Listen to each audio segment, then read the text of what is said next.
Messieurs les parlementaires, mesdames, messieurs les élus, mesdames, messieurs les présidents, mesdames, messieurs les partenaires, mesdames, messieurs les adhérents, chers consoeurs, chers confrères, mes chers amis. Jamais notre filière n'a autant été éprouvée par les circonstances économiques.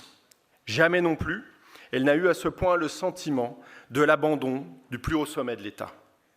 Et jamais non plus elle n'a dû puiser aussi profondément en elle la force pour continuer d'avancer. Devant une assemblée de professionnels de l'aménagement, de la construction, de la promotion et de la rénovation, de partenaires de nos activités et de décideurs publics attentifs à nos marchés, je ne ferai qu'actualiser le constat que vous avez bien malheureusement pour tous l'essentiel en tête. Tous les indicateurs sont dans le rouge. Tous les segments de marché sont touchés et aucun territoire n'est épargné. L'habitat individuel est le plus atteint par les circonstances. Une baisse de plus d'un tiers des ventes sur un an, correspondant à un effondrement de plus de 60% par rapport à la moyenne long terme. Le collectif est en retrait de 37% par rapport à sa moyenne long terme, avec seulement 55 000 ventes aux particuliers. L'autre moitié produite a été cédée à des institutionnels qui ont joué le jeu, à commencer par Action Logement, dont nous saluons ici la solidarité. Il reste que l'avenir de l'appareil de production et de services est hypothéqué. On enregistre moins de 273 000 en chantier sur cette année glissante, marquant un retrait d'un quart par rapport à la moyenne long terme. Il faut remonter aux années 80 pour retrouver ce sinistre niveau. La France comptait alors 18 millions d'habitants de moins et les séparations, les décohabitations et la mobilité y étaient infiniment moindres. Quant aux reventes de logements, elles ont également perdu près d'un tiers de leur vigueur, expliquant près de 40% des renoncements à l'achat dans le neuf. Ces sombres réalités ont pour première victime les ménages français. La plupart d'entre eux rencontrent des difficultés inédites, avec d'interminables files d'attente pour obtenir un logement social et même pour obtenir une location privée. Les conséquences sur l'emploi et la formation sont assassines. Un emploi sur 5 n'est pas pourvu parce que l'impétrant ne peut se loger à proximité de l'entreprise. Et plus de la moitié des étudiants acceptés en cycle d'enseignement supérieur renoncent faute d'hébergement ou sont réduits à la précarité dans un camping ou dans une voiture. Enfin, ici, face à des hommes et des femmes engagés syndicalement, je ne peux pas passer sous silence les préjudices que vont subir la filière professionnelle. Les défaillances d'entreprises culminent. Une hausse de 80% sur un an sur la promotion immobilière, de 40% chez les constructeurs de maisons et de 35% dans le bâtiment. Et de l'amont à l'aval de notre industrie, les licenciements se multiplient et se comptent en plusieurs milliers chaque mois. Ce ne sont d'ailleurs pas seulement des licenciements de collaborateurs, cadres, employés, ouvriers, mais des disparitions d'emplois de patrons de TPE et de PME. Disons-le clairement, l'appareil de production est en voie de destruction et il faudra des années pour qu'il se reconstruise et recouvre son potentiel. Qui sont les responsables de cette situation ? L'État désigne à bon compte l'inflation, fille de pandémie et du conflit russo-ukrainien et mère de l'envolée des taux d'intérêt. Certes, elle a aggravé la crise, mais le dysfonctionnement du marché et d'autres causes sont plus anciennes. Notre organisation les ont dénoncées dès l'origine, en vain. J'accuse les gouvernements successifs d'incurie, alors qu'ils savaient éclairés par le Conseil national de la Fondation, par le pôle Habitat FFB, par notre famille, la FFB, par l'Alliance pour le logement, dont nous sommes une des chevilles ouvrières, alors qu'ils disposaient de tous les diagnostics et de toutes les prescriptions, ils ont agi à contresens de cette situation exigée. Récemment encore, des remords à bon compte et des paroles de contrition ont été exprimées par le président de la République, son ancien Premier ministre et ses ministres démissionnaires de l'économie et de la transition écologique, sans être suivis de la moindre décision ou action réparatrice. Si l'exécutif a failli dans sa mission, les parlementaires, eux, nous ont écoutés au cours des derniers mois. Je salue leur travail législatif et leur capacité à dépasser les différentes partisanes pour défendre la cause du logement d'une même voix. J'espère que cette attitude augure de ce qui va se passer au Parlement, malgré l'équation politique complexe issus des urnes après la dissolution. Malgré l'adversité du gouvernement, notre syndicat a convaincu députés et sénateurs de rétablir un prêt à taux zéro puissant, intégrant la maison individuelle et la quotité rehaussée sur tous les territoires. Le recours à l'article 49.3 de la Constitution a balayé les amendements déposés et mis à bas tous nos espoirs. Le gouvernement n'a pas eu plus de respect pour les propositions relatives à l'investissement privé.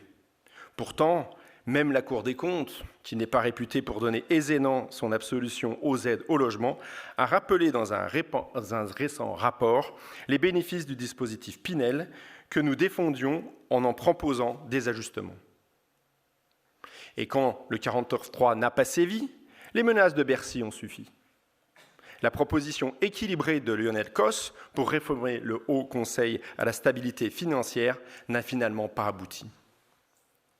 Ces sujets, l'augmentation de l'efficacité des dispositifs de soutien à l'accession à la propriété, comme le PTZ ou l'APL accession, tout comme ceux relatifs à l'investissement locatif privé, ont d'ailleurs aussi donné lieu à des rapports du Conseil national de l'habitat remis en février dernier au ministre chargé du logement de l'époque. La FFB avait elle-même piloté la réflexion sur la fiscalité du bailleur privé et ces travaux pourraient préfigurer un statut fiscal équitable.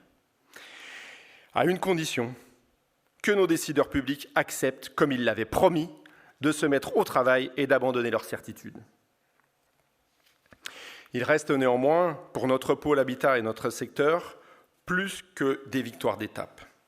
Ainsi, au sein du HCSF, sans tambour ni trompette, un siège vient d'être confié à un économiste spécialiste de l'immobilier. Nous avons aussi obtenu le reclassement de près de 900 communes dans le zonage A et B1, permettant ainsi à des dizaines de milliers de candidats à l'accession à la propriété de prétendre au prêt à taux zéro recentré. Nous avons également obtenu le maintien de l'élargissement de l'exonération de la taxation des plus-values pour les cessions de terrain en zone tendue et intermédiaire, sous conditions de construction sociale. Nous avons aussi obtenu, contre vents et marées, la révision mensuelle du taux d'usure et arraché des ajustements, certes beaucoup trop timides, des contraintes HCSF. Enfin, nous pouvons rappeler les avancées remportées de haute lutte en matière d'accélération des traitements des contentieux de l'urbanisme et les assouplissements, certes encore insuffisants, intervenus dans le cadre de la loi portant sur la mise en œuvre du ZAN. Pour nous assurer demain des victoires plus éclatantes au profit des familles, il faut analyser les raisons de la surdité de ce gouvernement auquel nous sommes adressés au cours de ces dernières années. C'est une authentique idéologie, pire encore, une culture de la décroissance qui s'est imposée dans notre pays, portée par nos dirigeants de plus haut rang. Les ministres du logement successifs, tantôt l'ont endossé, tantôt ont lutté à nos côtés, tiraillés entre la loyauté politique et la lucidité économique et sociale. Elle a conduit à plus de 10 milliards de pertes de recettes pour Bercy et les collectivités territoriales en 2023. Et l'impasse sera plus lourde encore sur le budget 2024.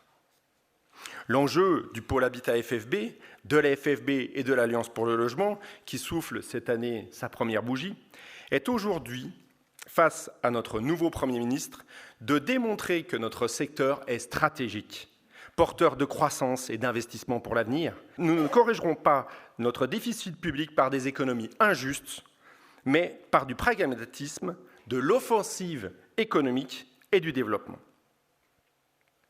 Il y a urgence à soigner le mal logement et l'ordonnance est déjà tout établie.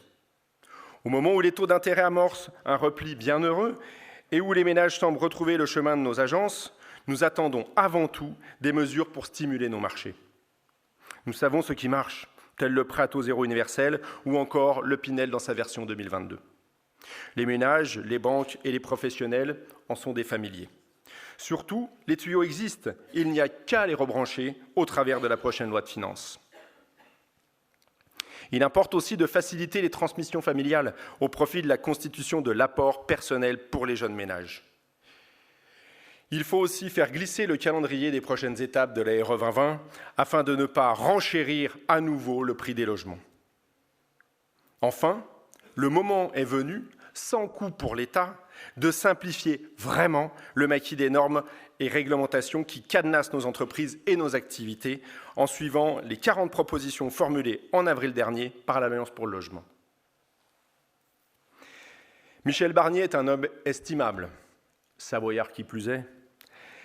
Souffrez que je considère cette caractéristique comme majeure, certain que le montagnard qu'il est saura progresser dans les tempêtes, s'il est encore là.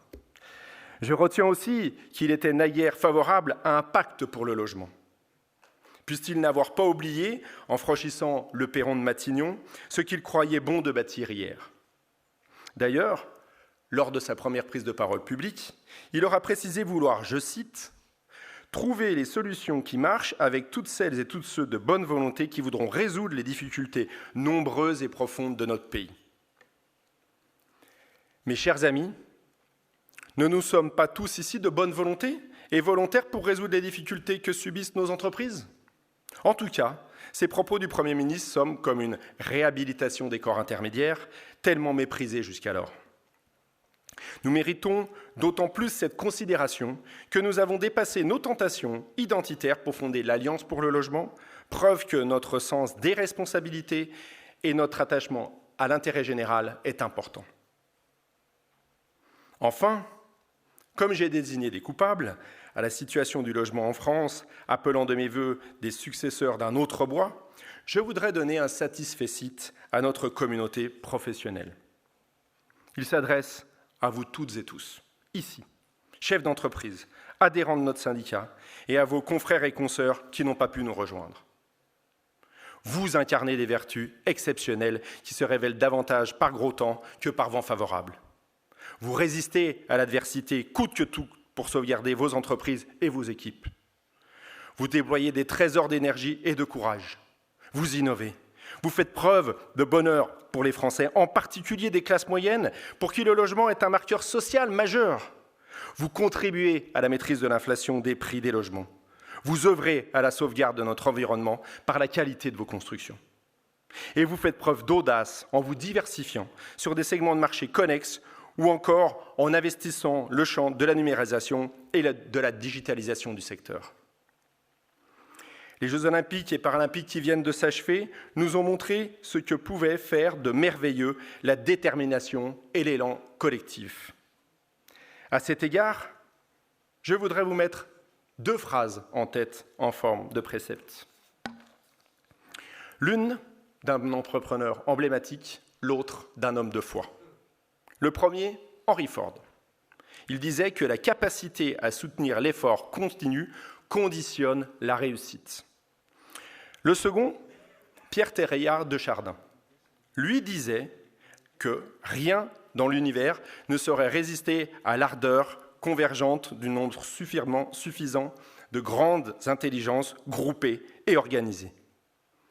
Mes chers amis, ce que nous avons traversé de tourmentes, ce que nous avons essuyé d'hostilités positives, nous ont forgé une âme guerrière, avec pour seule obsession le bonheur des ménages des Français et la prospérité économique dans notre pays.